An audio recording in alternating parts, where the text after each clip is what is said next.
In kind of looking at longer term planning now, Linda kind of mentioned this in the beginning and kind of what we're really kind of trying to bring to your attention for longer term planning. What we're starting to see is that pent up demand for a lot of the people for what 2020 has brought to us this last year. It has brought a lot of the demand for a lot of people who were originally trying to travel in 2020.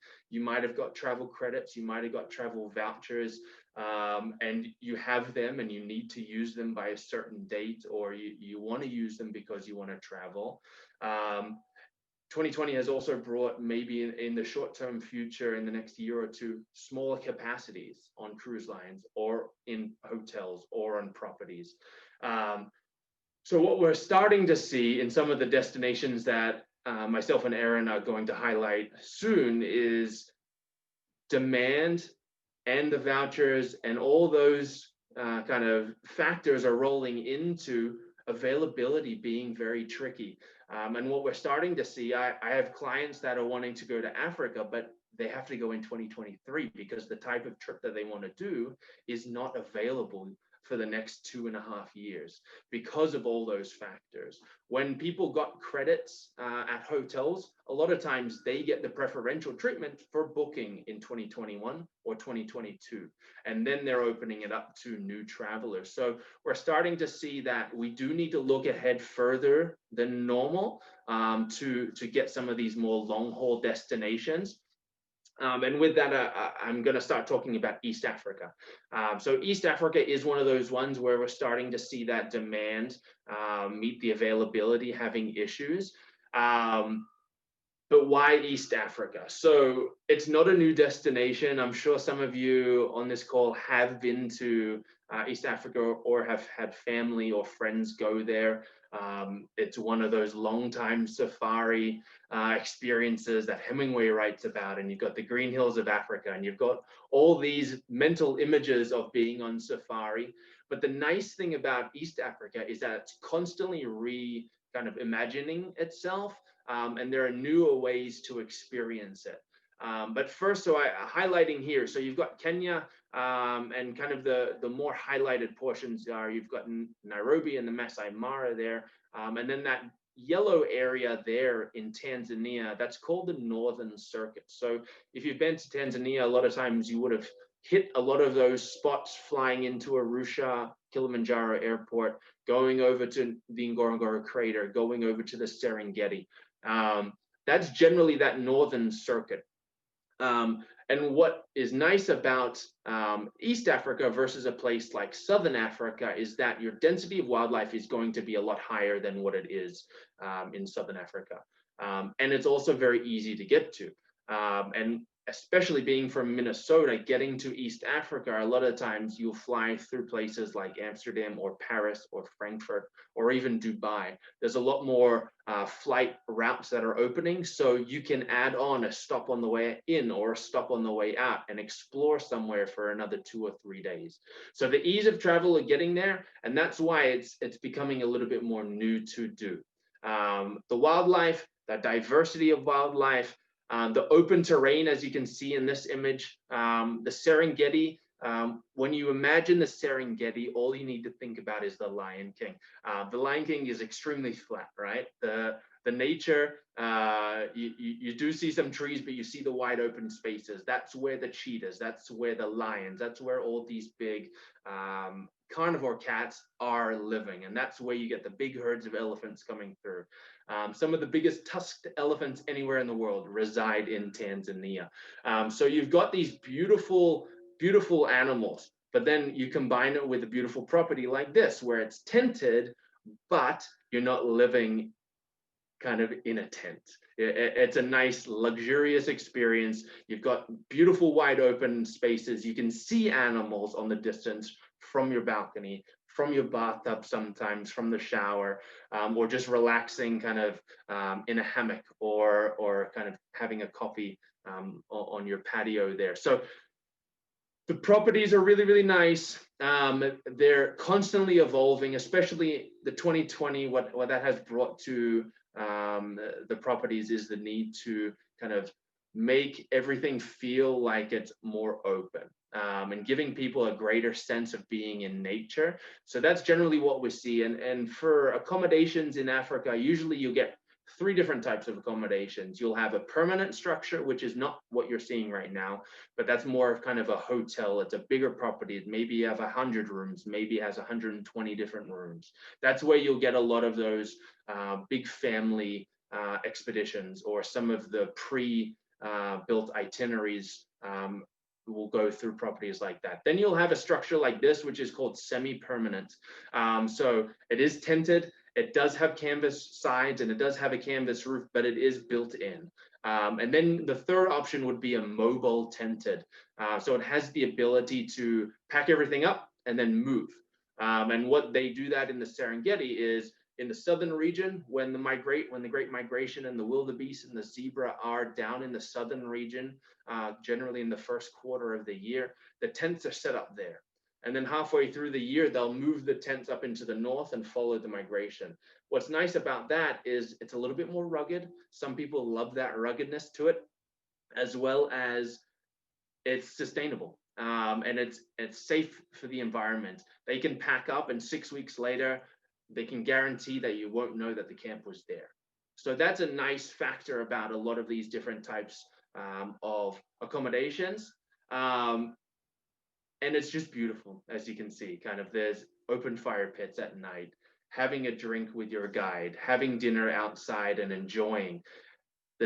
What I mentioned earlier is that if you're looking to plan something like this in the next couple of years, you would have to start thinking about that sooner rather than later. Otherwise, you're going to have to wait until maybe 24, 25. Again, some more wildlife shots here. And if we can go back to that map, Aaron. Yeah, perfect. What's interesting about kind of the northern circuit here, if you find yourself in the Serengeti, usually what people would do is they would fly out to Zanzibar. So you can see Zanzibar off the coast. And if you look up at the top, I included some kind of flight times generally. To get from the Serengeti out to Zanzibar, it usually takes about 4 hours with a stop in Arusha. What's new is that people are understanding that it's just as easy to get over to Rwanda or get up to Uganda in half the amount of time, and add on to the experience. So do maybe 2 nights or 3 nights or 4 nights, add on to your safari experience, have a totally different environment. You're then getting into kind of the tropical areas, into the rainforests where the gorillas are, where the chimpanzees are, where the coffee plantations are, and experience a different type of safari. And it's just as easy to get there because you can fly straight from the Serengeti out to either Entebbe in Uganda or Kigali in Rwanda. So Rwanda, it's not only a wildlife destination. So if we can fly through these, get to kind of Rwanda, we're just going to watch, it's about a minute clip. I just wanted to kind of show everybody kind of what the visual image of Rwanda is.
Perfect. So as you can see, it's a totally different environment than what Tanzania had with its wide open expanses.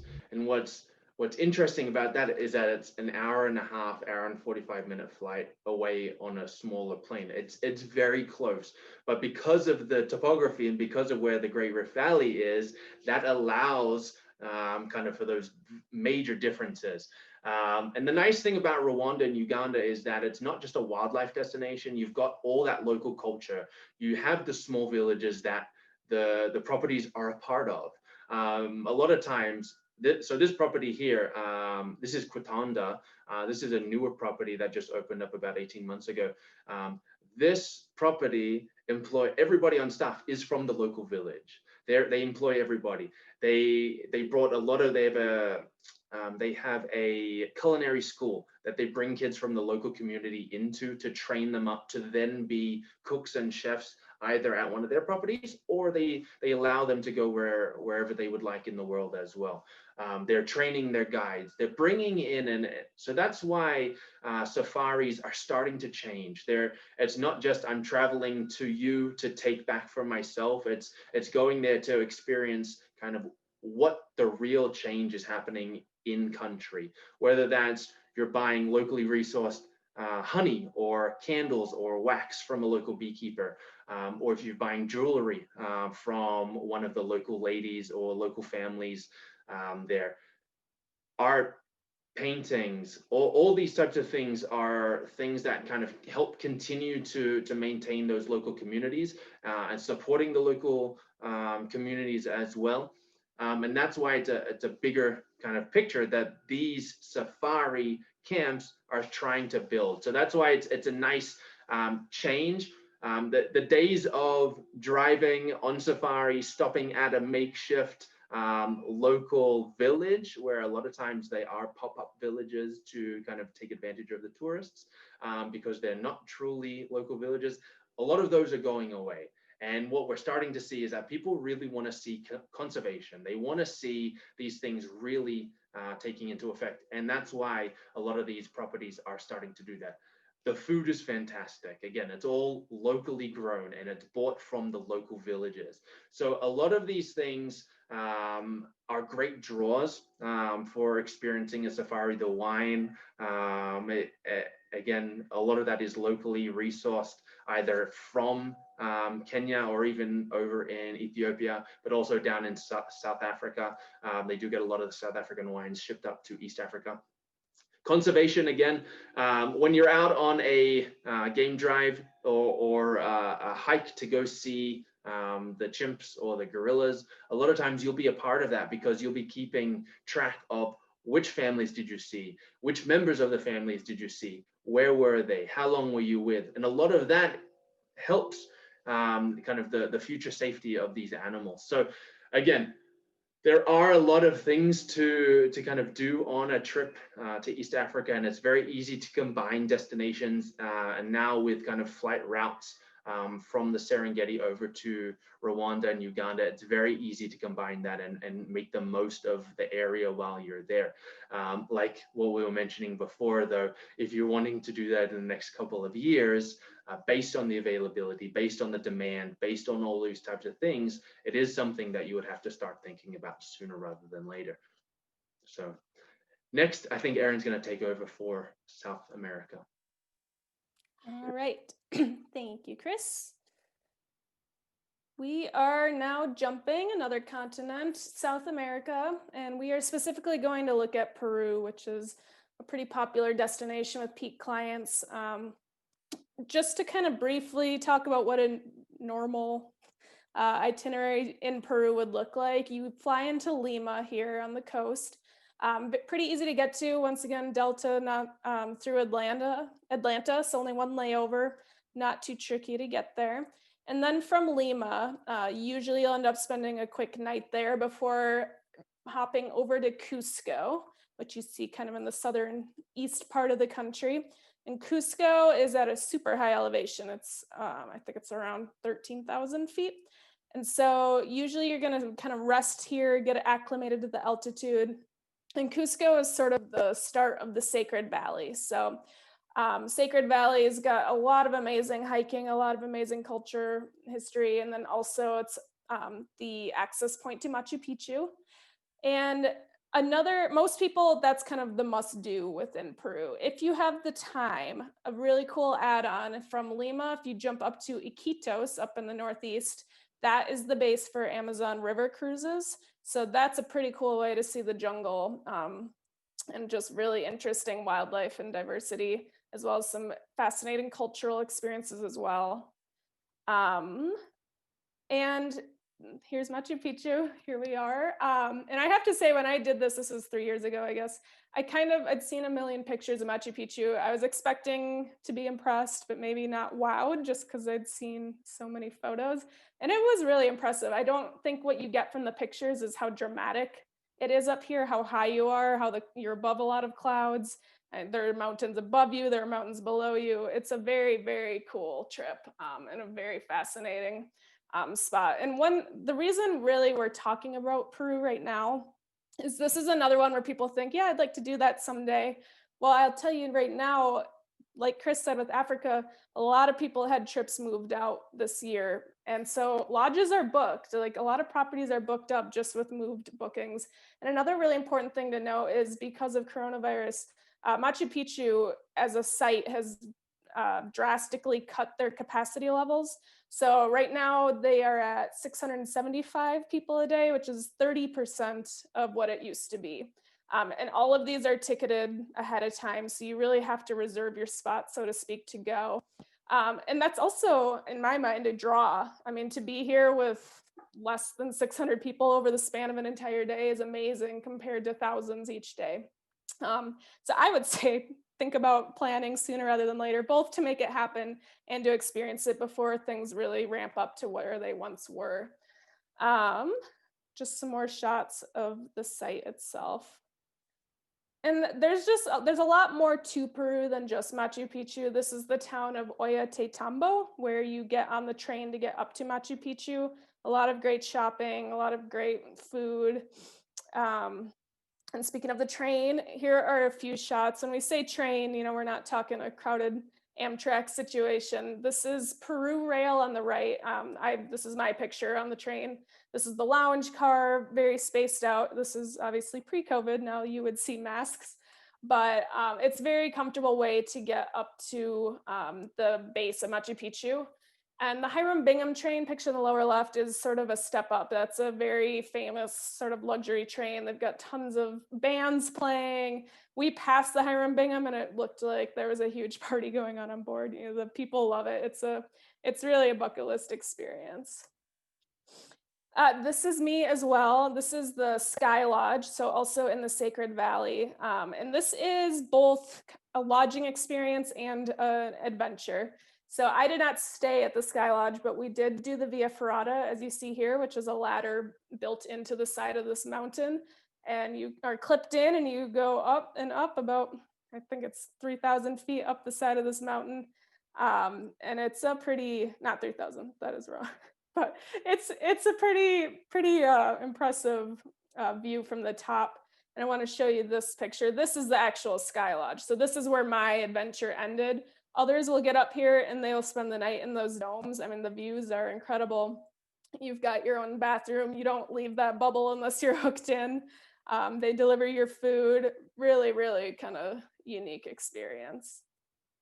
And like I mentioned, culture, this is a weaving community, a women's weaving community that we visited. Our partner that we like to use in Peru supports this community through the trips that we plan with them. And we did have the chance to go visit them. And once again, this is not performative. They're not throwing on their outfits for us. This is their home. This is where they work. This is how they dress. And so they taught us about the process using a translator and, let us try our own hand a little bit. And then of course you can support them through either here or they have a local shop down in the village. Really, it's cool to see your dollars doing good things when you travel. And so this is just one amazing example of that.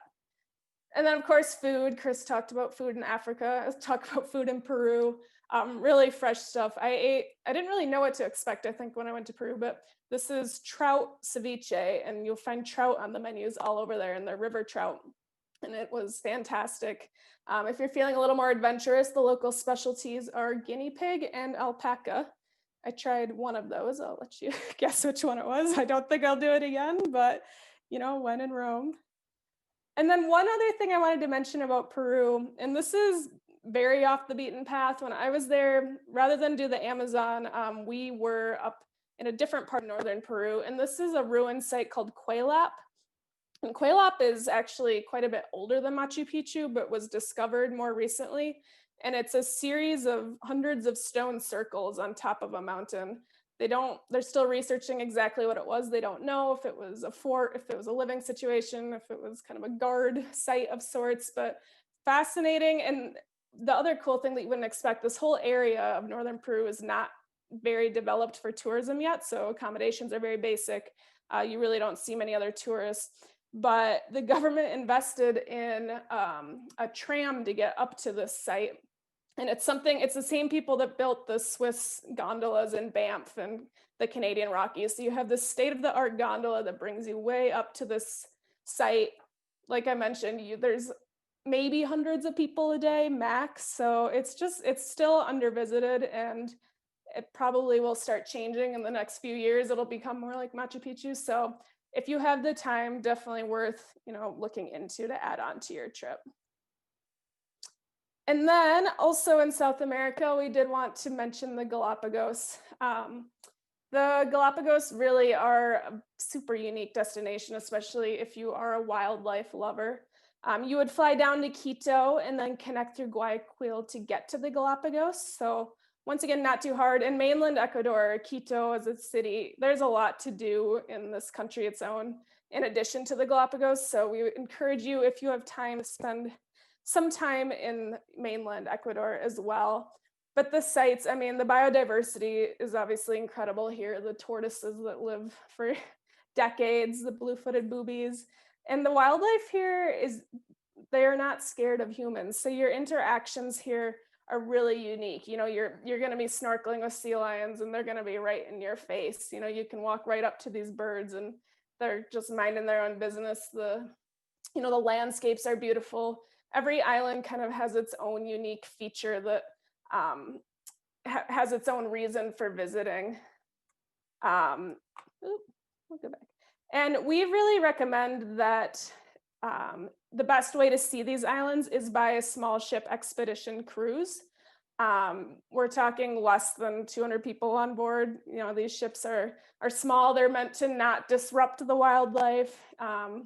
They're often, Lindblad Expeditions is one that we work with, and Jim and Linda Bent and their extended family did a Lindblad cruise down to the Galapagos a few years back and had an exceptional time. And Lindblad as an organization was one of the first, or they helped preserve the Galapagos. They kind of helped set up the infrastructure for tourism there in a manner that's respectful. And, there's a lot of restrictions on what you can and can't do. So they're very careful to protect it, which is great. So we definitely recommend doing a boat if you can, because you can visit multiple islands during your trip and really see all the different features they have to offer. And this is the reason this is on our short-term list as well, is like Chris mentioned, the ships have finite rooms, and especially if they're limiting their capacity now, you really do have to plan ahead. Liz on our team is kind of our cruise guru, and she's booking cruises for 2023 right now, 2022. Just because you may not feel comfortable right now stepping on board, that doesn't mean 2 years from now you will be, and we don't want you to wait and miss out on that chance. And we're also seeing all the cruise lines are very flexible in how they're planning. And so, if you need to change dates, or, everyone's a little different, and we'll help guide you through that, but don't feel like you're committing yourself in stone to something at this point. So we encourage you to reach out if it's something you're thinking about, just because we don't want you to lose out. And speaking of cruises, this is speaking of closer to home, about as close to home as you can get for domestic travel. Viking River Cruises, who you are probably familiar with for their European river cruises, and they branched out into ocean cruises and are starting some expeditions. They are also building a new ship called the Viking Mississippi, and it will be traveling the full length of the Mississippi River between St. Paul and New Orleans. So you could get on board right here in St. Paul. You could sail all the way down if you have 2 weeks to New Orleans. If you only have, 8 days, you can do Minnesota to St. Louis, and it does go the other way as well. And the main reason I'm mentioning this is because I've got some clients that are interested in this. They're sold out for 2022, which is the first year. 2023 does have some flexibility. The full length of the river is almost sold out already. There's a few dates in July left. So this is another one where, you might see that, or maybe you guys have heard of it and are thinking, yeah, I think I'd like to do that in the next, 2 or 3 years. They're selling out. They're selling out really fast. So we just mention it because we don't want you to miss out on this if, you think it is something you want to do.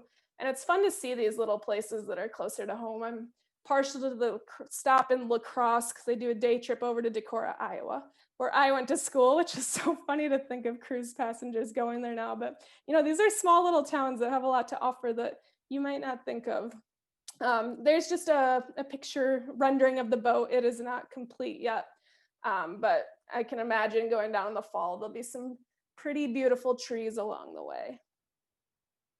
And then another close to home option that we wanted to talk about, a lot of our clients, probably some of you on this call, have been lucky enough to experience the Rocky Mountaineer train in Canada, which runs from Vancouver over to the Canadian Rockies and up north into some of the more remote areas of Canada.